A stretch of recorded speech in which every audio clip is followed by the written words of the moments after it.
दोस्तों, बिहार में जो अभी ताज़ा खबरें हैं वो ये है कि पप्पू यादव को जेल हो गया है।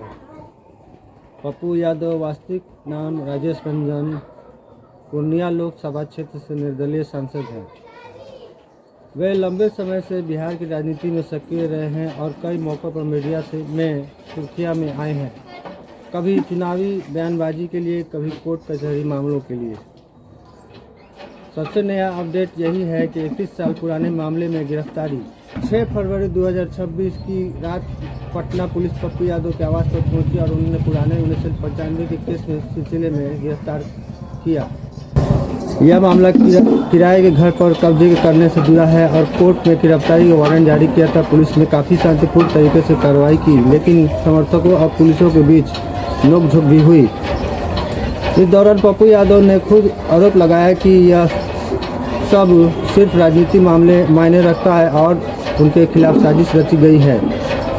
गिरफ्तारी के बाद कुछ समय के लिए पुलिस सेल में रहे और अगले दिन कोर्ट में पेश होंगे। वहां का वीडियो भी सोशल मीडिया पर वायरल हुआ है, जिससे पुलिस की टीम उनके घर पर पहुंचती दिख रही है। दूसरी रिपोर्ट में यह भी कहा गया है कि इस मुकदमे के उनके खिलाफ सेक्शन 419, 420, 468, 448, 500 और 120 बी के आरोप में शामिल हैं। पप्पू यादव ने बिहार की राजनीति में कई मोर्चों से खुद को सक्रिय रखा है। 2025 में बिहार में चुनाव के दौरान उन्होंने कुछ बड़े बयान दिए थे और राज्य की महागठबंधन नीति पर बात की थी। वे वित्तीय परीक्षा के विवादित मामलों पर छात्रों के पक्ष में प्रदर्शन कर चुके हैं और बिहार बंद भी करवा चुके हैं, जिसमें कुछ समर्थकों सड़कों पर उतरे थे।